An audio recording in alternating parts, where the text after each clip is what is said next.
ada Pak seseorang kumpulan itu ilmu tasawuf ini sesat, disesatkan. Iya, ilmu tauhid ini nggak mau.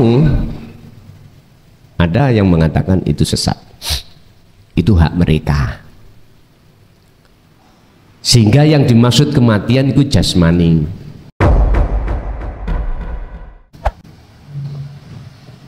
Rohani kita, mohon maaf, ketika sholat kok terhalang sesuatu kepada Allah, berarti rohaniah kita itu akan melihat yang tampak itu sesuatu itu. Dan inilah yang disebut hati yang mati. Fi qulubihim maradun fazadahumullahu marada walahum adzabun adzim. Niki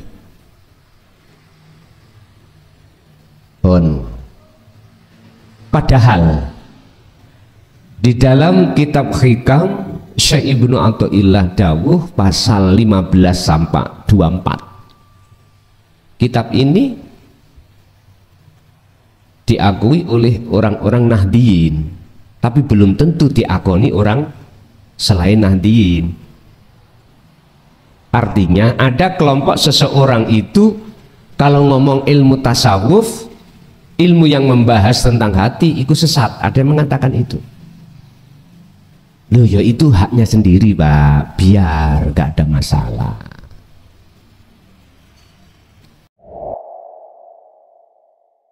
Assalamualaikum warahmatullahi wabarakatuh. Bismillahirrahmanirrahim. Hamdan yuwafi ni'amahu wa yukafi majidah. Ya Rabbana lakal hamdu kama yanbaghi li jalali. Asyhadu an la ilaha illallah wa asyhadu anna Muhammadar Rasulullah. Qala Allah Ta'ala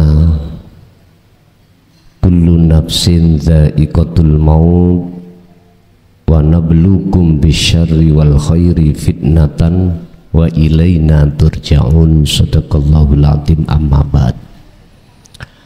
Hadratil muhtarumin, dumateng para alim, para ulama, asatid wa asatidah, tokoh masyarakat, tokoh agama sewilayah desa Temon, Kecamatan Trowulan, Kabupaten Mojokerto, wabil khusus sedanten pengurus panitia jamaah yang rawuh baik di majelis maupun di luar, kulluhum ajmain rahimakumullah.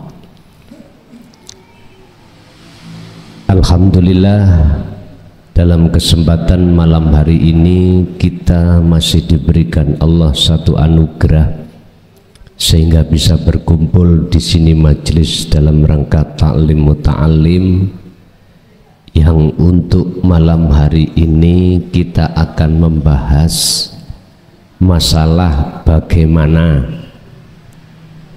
cara mensikapi takdir yang Allah hadapkan apik dan elek.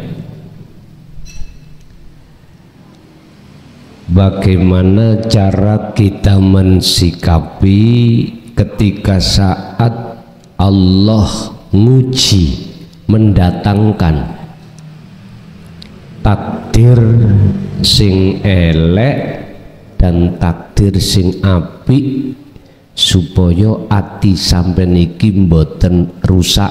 Bagaimana?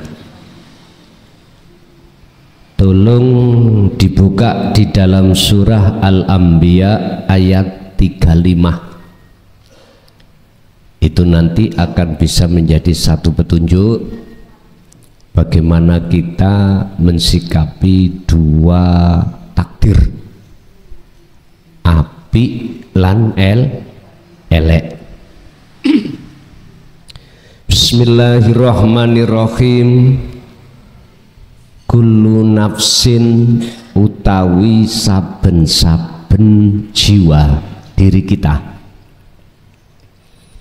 iku dha'iqatul maut, mesti ngalami kematian. Cara mandang sampeyan lewat mana? ayat ini. Jikalau kita mandang secara syariat, ya jasad ini, siapapun kita pasti mati. Urusan mati sebab loro bisa saja, jalani lewat tuwek, jalani lewat wis macem-macem. Tapi yang jelas dalam pandangan kacamata syariat kita memandang jasmani. Wis sampean takok kiai model ya apa, mesti maksudnya jasmani. Entah berapa umur kita pasti akan mengalami seperti itu. Tapi ini kalau kita pandang dari sisi hakikat, kacamata hakikat Pak, beda. Bukan jasmani tapi rohani. Lah matine rohani, matine hati kita tatkala kita itu menjadi budaknya hawa nafsu. Jari wong Jawa batang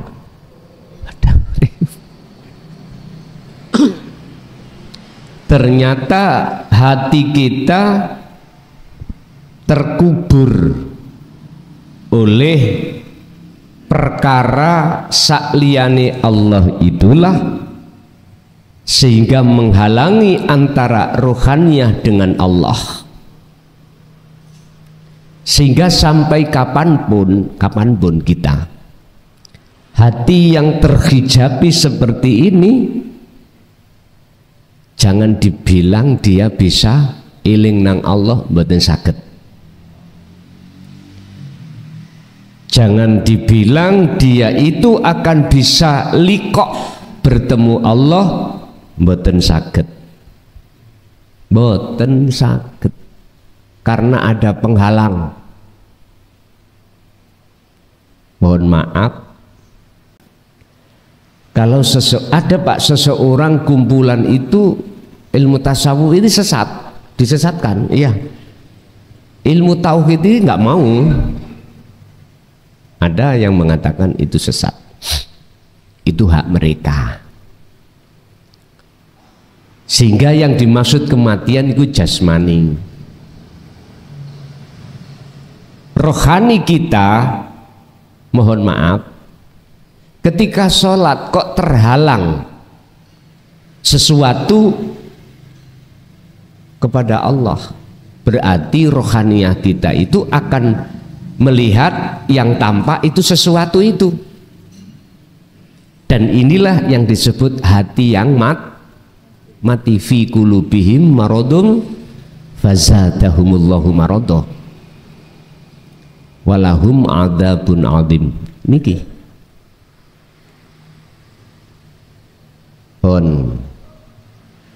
padahal di dalam kitab Hikam Syekh Ibnu Athaillah dawuh pasal 15 sampai 24.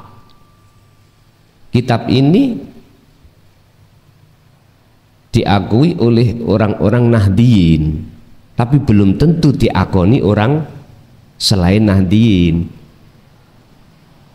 Artinya ada kelompok seseorang itu kalau ngomong ilmu tasawuf, ilmu yang membahas tentang hati itu sesat. Ada yang mengatakan itu.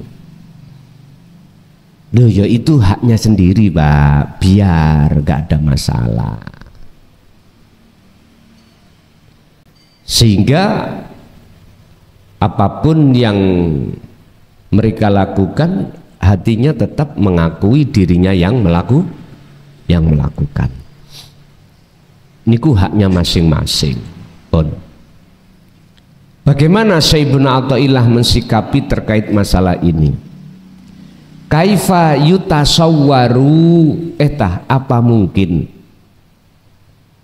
bahwasanya Gusti Allah itu ayah jubahu bisa dialing-alingi bikulli syai'in kelawan saben-saben suci, padahal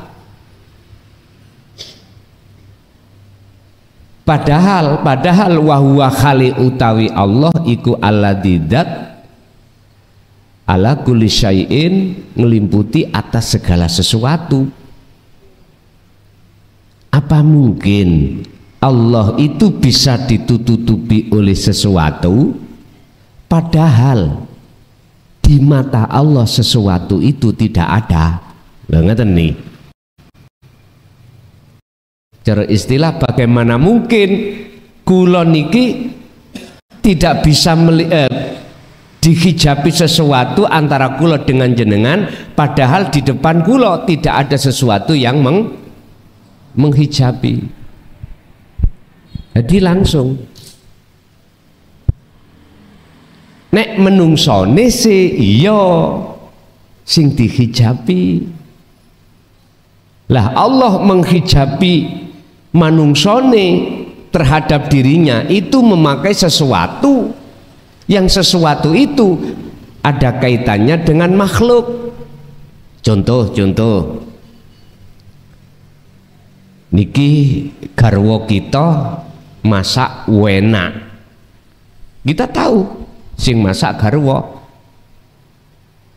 kita makan terasa enak, mesti pujaan sampean terhadap siapa? Garwa, istri jenengan. Gak mungkin kita akan bisa tembus menyadari yang menggerakkan garwa istri kita adalah Allah. Gak mungkin. Sehingga wujudnya istri kita itu sebagai penghalang antara hati saya dengan Allah. Paham ya? Jadi tergantung jenengan mensikapi ayat ini dari sisi mana? Dari sisi syariat apa hakikat? Nek syariat ya makhluk, hakikat berarti ruhnya. Berarti ruh kita itu Pak, sebelum nanti ngalami kebangkitan, artinya kebangkitan adalah keluar dari perbudakan hawa nafsu, keluar dari zona kotor menuju zona fitrah. Asal muasal kita ya fitrah. Sebelum akil balik, ruhaniyah kita posisi keadaan fitrah. Dikatakan fitrah ruhaniyah belum tercampur dengan kesenangan duniawiyah. Titik. Artinya jiwanya seorang anak kecil belum balik itu masih murni, masih bersih, syuhud hanya pada Allah. Kita pernah mengalami seperti itu. Tapi ketika saat akil balik mulai Pak, hati kita bersukaria pada selain Allah. Lah, awal disinilah kita masuk zona kotor ruhaniyah kita. Kotor. Saya tidak bilang jasmani, tapi ruhani. Dikatakan kotor, ruhaniyah kita ada iman selain Allah, ada wujud selain Allah, ada cinta selain Allah. Sampai kapan? Terserah.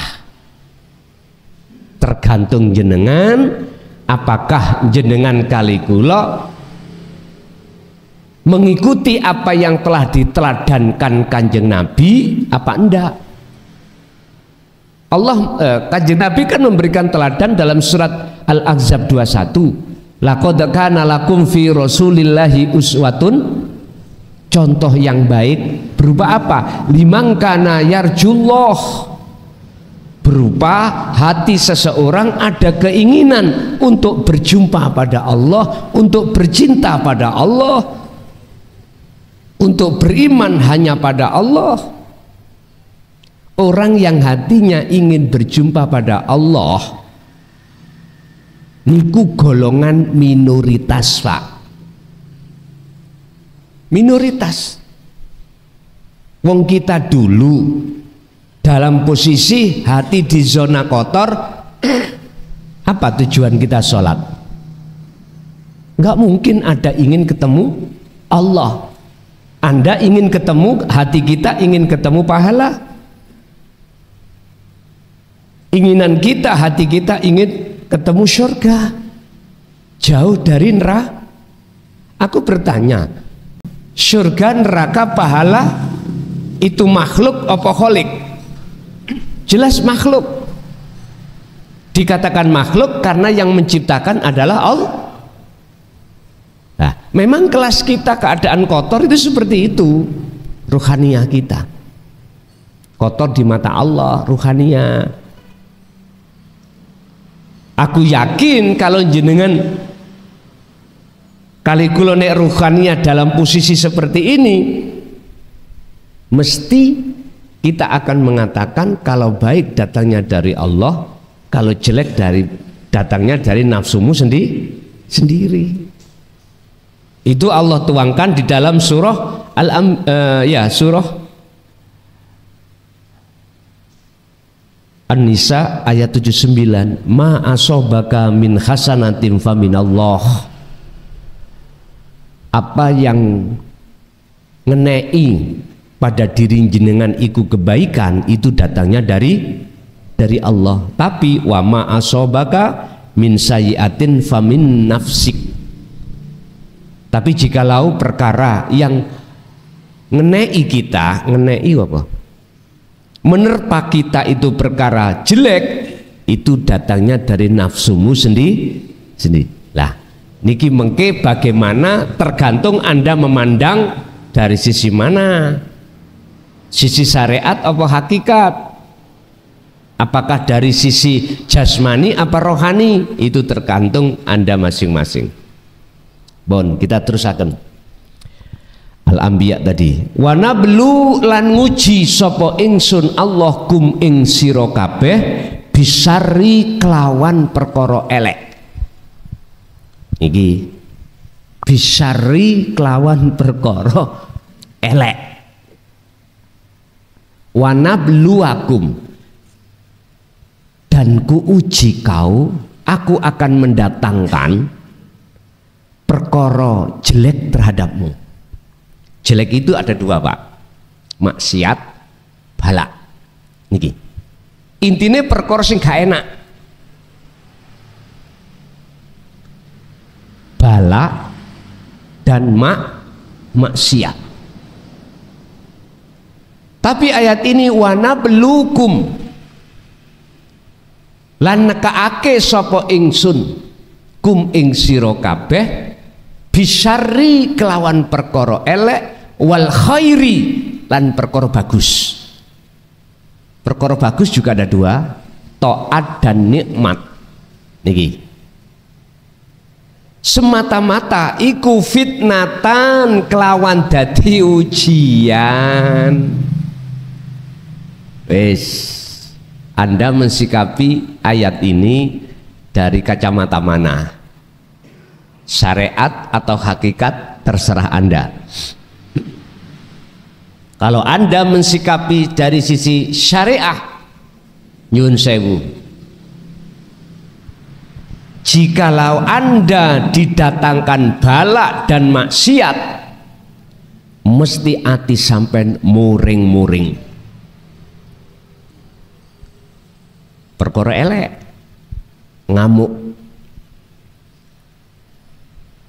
Takdir yang bersifatkan gak cocok miturut sifat basariah kita sebagai manusia. Awak loro, nyun sewu,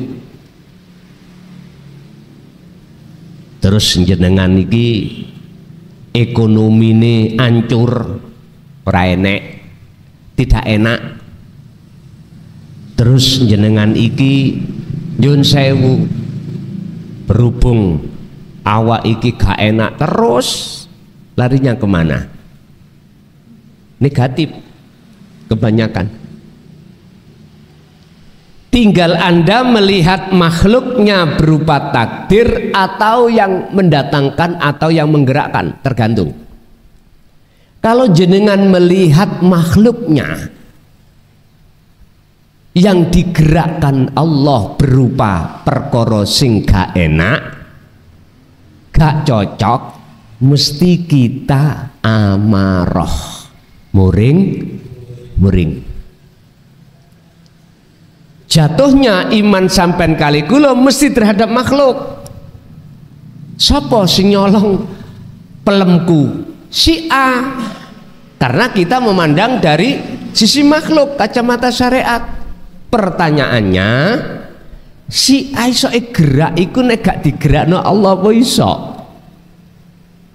Padahal Bapak Ibu, Allah mendatangkan perkara elek iku semata-mata fitnatan sebagai uji. Jawabane lulus apa enggak sampean garap ujian? Kalau kita memandang makhluknya jelas gak lulus, Pak. Gak lulus. Iso muring. Nyun sewu. Awak mari loro waras ganti bojo, bojo waras ganti anak. Wis. Mumatai. Bisyari elek kita ditakdirkan atau dihadapkan Allah posisi ngelakoni perkara elek. Mbuh elek iku apa gak ngerti. Sampeyan dhewe sing ngerti. Lah pertanyaane, hati sampeyan iku memandang takdir yang dihadapkan Allah apa memandang Allah? Terserah Anda. Jikalau jenengan iki betul-betul memandang Allah, harus ditanyakan, harus tahu caranya, aksesnya. Jenengan numpak pesawat Mojokerto Jakarta nek gak duwe akses berupa tiket mboten saged. Kalau nggak percaya sampai ke bandara Surabaya nggo tisu diguyu kali petugas, persis bentuknya kayak tiket, ombok-ombone tetep sampai ditokno. Tapi kalau sampean betul aksesnya diteliti, oh ya betul, boarding pass oke, check in oke, masuk pesawat oke, itu aja masih diperiksa biar aman betul pesawat itu, nggak senjata tajam nggak boleh. Korean lho Pak, betul Korean, betul asal. Masalahnya kalau nate kerampas, nggih betul asal. Korean padahal. Artinya biar aman betul perjalanan Anda. Anda untuk menuju wusul nang Allah lewat wasilah thoriqah suluk harus aman dari pantauan hawa nafsu. Maksudnya ada di situ. Bapak Ibu, wal khairi perkara bagus. Nek iki sih maklum, ati sampean seneng gitu. Anak nganut, bojo gak ngecok apa? Istri suami mboten cerewet gitu. Dibelanjani berapapun matur suwun. Ngalah-ngalahi tukang niku lho Pak, nang pertalan kei 2000 kan matur suwun. Dikei 2000 matur suwun ibu wis ta. Seminggu dikasih 2000. Atau setiap hari dikasih 2000 tetap matur suwun. Wis lah enak gak ono enek. Ora tidak ada keenaknya sama belas. Ekonomi lancar. Cuman pertanyaannya ngene. Anda melihat makhluknya yang Allah jadikan sebagai ujian berupa baik apa ndelok Allah miturut konsep di hakikat. Siapapun Anda, apapun status Anda, alim gak alim, ilmu dohir loh ya. Jikalau kita memandang makhluknya berupa bisyarri wal khairi, mesti ati sampean iki gak ono tenange. Ora ono tenange. Umpama pas enak hanya sesaat. Karena memandang makhluknya. Sekarang kita nggak usah ngomong masalah bisyari perkara elek, nek niki mesti muring-muring. Sekarang bil khairi perkara bagus, jenengan usahane lancar, jenengan isi ketakutan, si ono rasa wedi, rasa khawatir. Apa? Khawatir takut melarat, khawatir takut ekonomi ancur. Estu masih tah sampean iki mewai dunia pangkat dukur ya apa? Mesti ono rasa khawatir. Khawatir kelangan jabatan. Padahal diomong ki Gusti Allah, walillahil masyriq wal maghrib. Al-Baqarah 115. Mulai jagat etan sampai jabat kulon.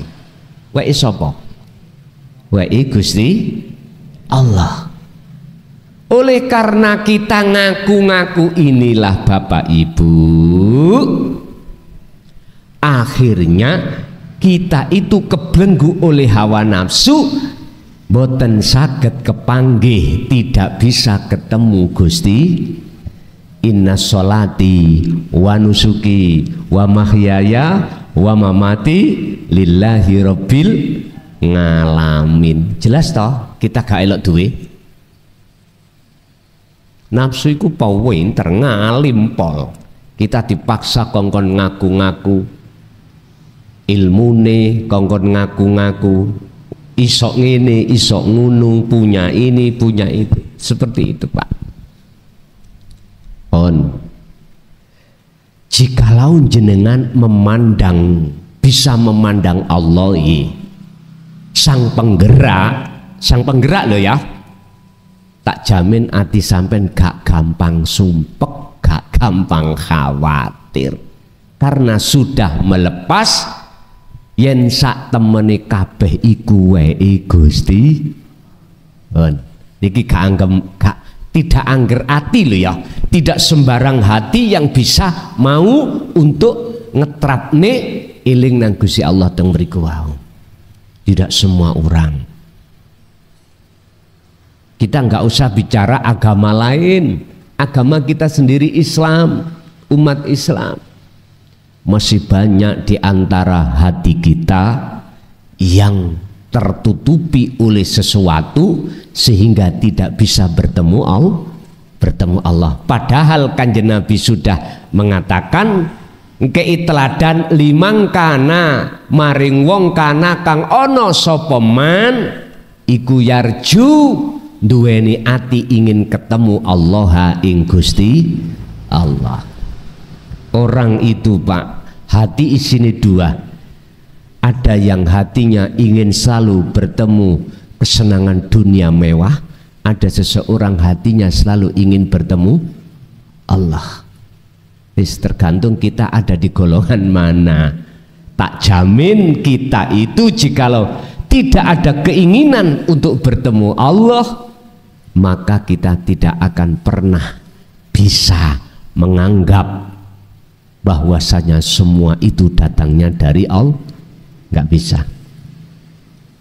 Wis wa ilaina lan maring ingsun Allah iku turjauna den balekake sira kabeh. Artine Pak nyun sewu, bah yang sami'na wa atokna atau sami'na wa asoina kabeh iku sing agawe mung Gusti Allah.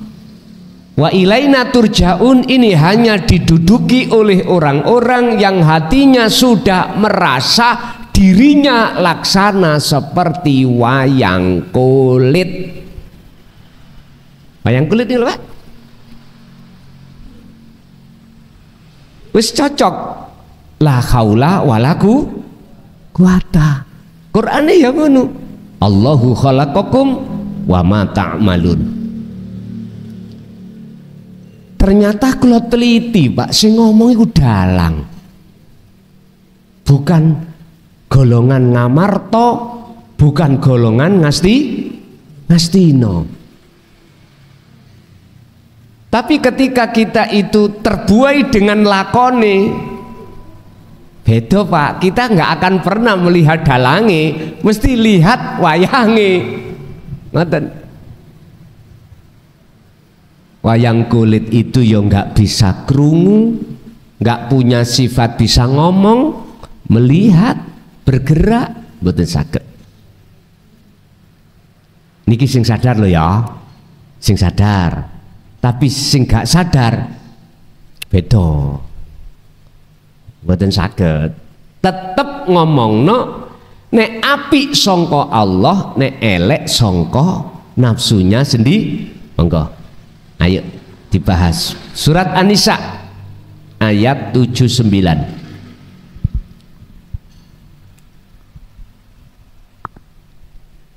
Ma utawi apa iku asobaka ngenani apa maka ing sira rupane ma min hasanatin saking perkara bagus iku faminallah mongko iku tekone sangka Gusti Allah. Hon iki maklum ya, bah kacamata syariat, bah kacamata hakikat iki maklum kabeh iku sangka Gusti Allah. Ayat berikutnya atau wahyu berikutnya, wamalan utawi opo iku asobaka ngenani opo maka ing sira rupane ma min sayyiatin saking perkara elek ya faminan nafsik mongko iku datange sangka nafsumu dhewe. Wis tabrakan ya, tabrakan biar gak tabrakan di titik kalimah wa min nafsik niki sampai nek dereng bisa menerima tauhid sampai kapanpun tabrakan. Nafsika nun fa sin niki nek digabungkan dadine nafsu toh Pak, artinya diri ingsun. Pertanyaannya ini, ning ati sampen iku muncul ingsun takholli apa tajali ning jenengan manakala muncul ingsun takholli makhluk ya kita makhluk. Terus perkara bagus sampai ndelok Allah tadi kan, yang bagus faminallah, melihat Allah itu Allah yang mana? Padahal selama masih ada di isim loh ya, nama iku makhluk sian walaupun Allah.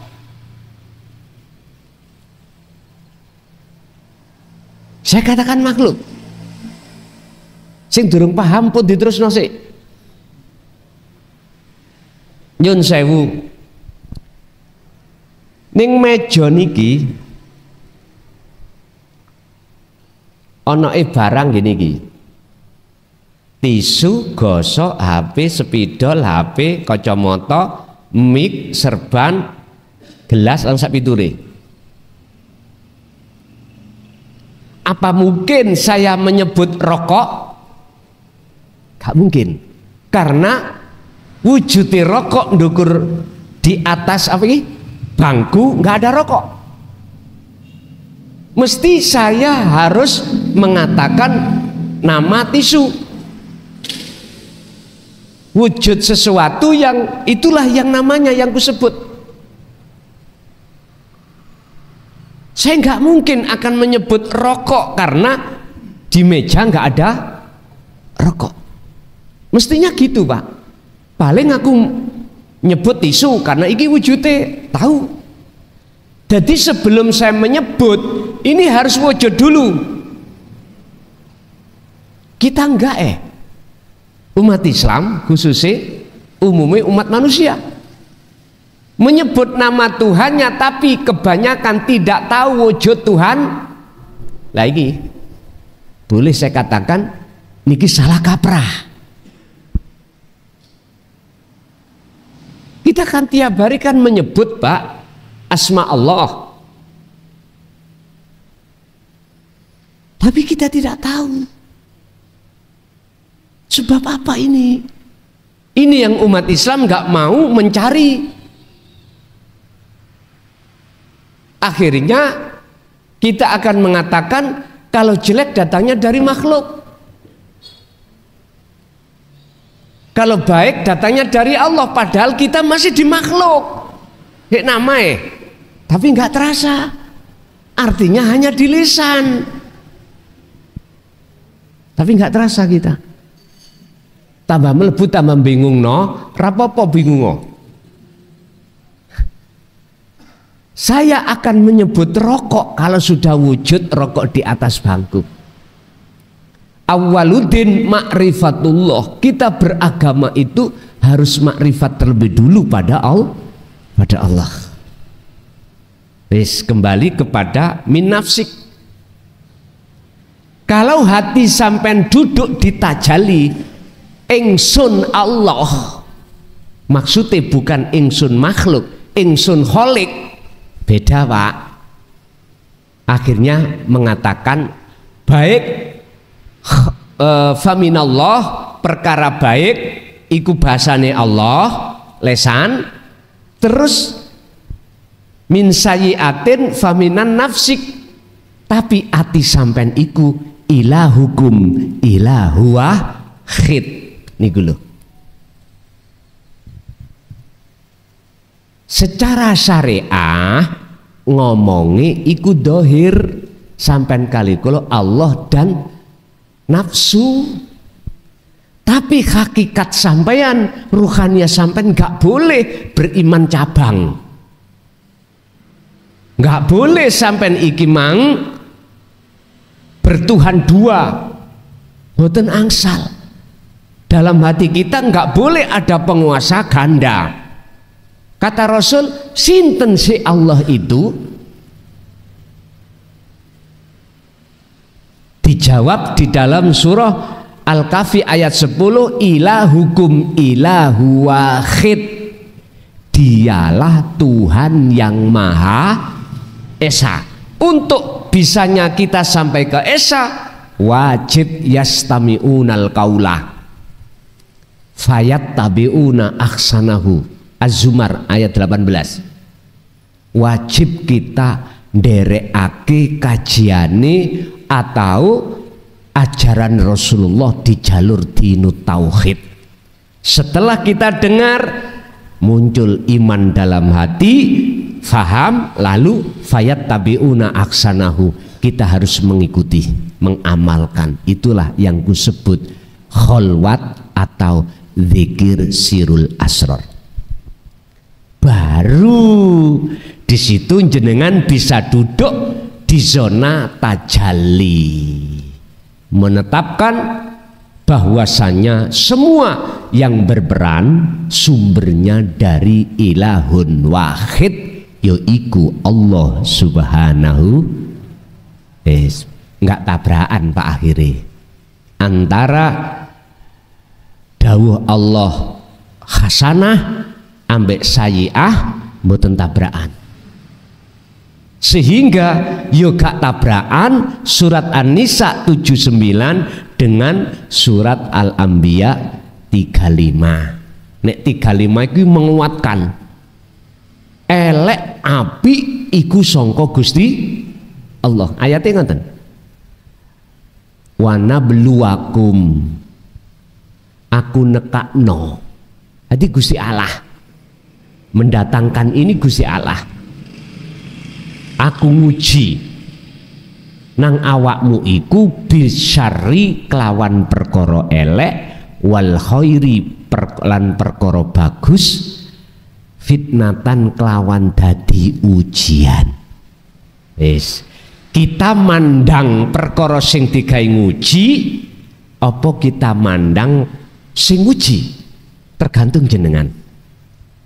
Kita memakai kacamata syariat, pasti kita akan mandang makhluknya. Akibate hati sampean kali kula niki nyunsep dikei melarat yo susah, dikasih sugih yo susah, susah sugih susah nek dadi melarat, khawatir. Nggih nyun sewu, umpama kula dadi presiden, kok ya wis wayahe geser. Lesan kula sing iso nrimo ya wis wayahe, tapi ati asine nggak bisa. Sik seneng terus kepingin dadi. Lho iya Pak, ati gak enak dibujuk lho ya. Nek lesan bisa kita itu berkamuflase. Ngomongi wis wayahe. Dua periode. Andai kata ada undang-undang yang memperbolehkan 3 periode, berhubung suasananya ketoke masyarakatku sik ndukung aku, jalan Pak, mereka enak. Asine atine iku emoh kelangan jabatan, emoh kelangan kemewahan dunia, alias wedi lan khawatir kelangan kemewahan itu. Padahal iki sugih mewah, apalagi kados jenengan kali kula sing gak ndi apa-apa ya bendina merana. Wis intine ayat ini Pak, supaya jenengan boten apa, boten gampang susah bagaimana kita mensikapi elek atau api. Ala bidzikrillahi tatmainnul qulub. Yang menjadikan hati jenengan tentram damai, tidak mudah gelisah, gak mudah takut, miturut ayat itu ilingo nang Gusti Allah. Maksude eling sadaro, pertama bahwasanya kita seperti wayang kulit. 2, merasakan, meyakini sing ngobahno sampean kabeh makhluk yo urip itulah Allah Subhanahu wa taala. Pun sampean asah terus niki, tidak mengenal waktu dan tempat, nanti sampean akan dibimbing Allah sendiri untuk sampai pada wujud Allah batin, wujud Allah dohir. Aku gak ngomong wujud Allah dohir sekarang, sampai tambah mecetat ini kok. Nek wujud Allah batin, laisa kamislihi syai'un, yaitu hidup dat yang maha suci yang dekat pada diri jenengan. Hidup itu yang menggerakkan jenengan. Wis wujudnya Allah dohir suk kapan-kapan naik. Betul. Pun ngoten mawon kesimpulannya, untuk mensikapi perkara apik lan elek ing mungguh pandangan syariat, biar hati sampean gak gampang gelisah, ilingo yen kabeh sing gerakne mung Gusti, dalile la haula wala quwata illa bil. Pun wonten sing tangkot, monggo kula aturi.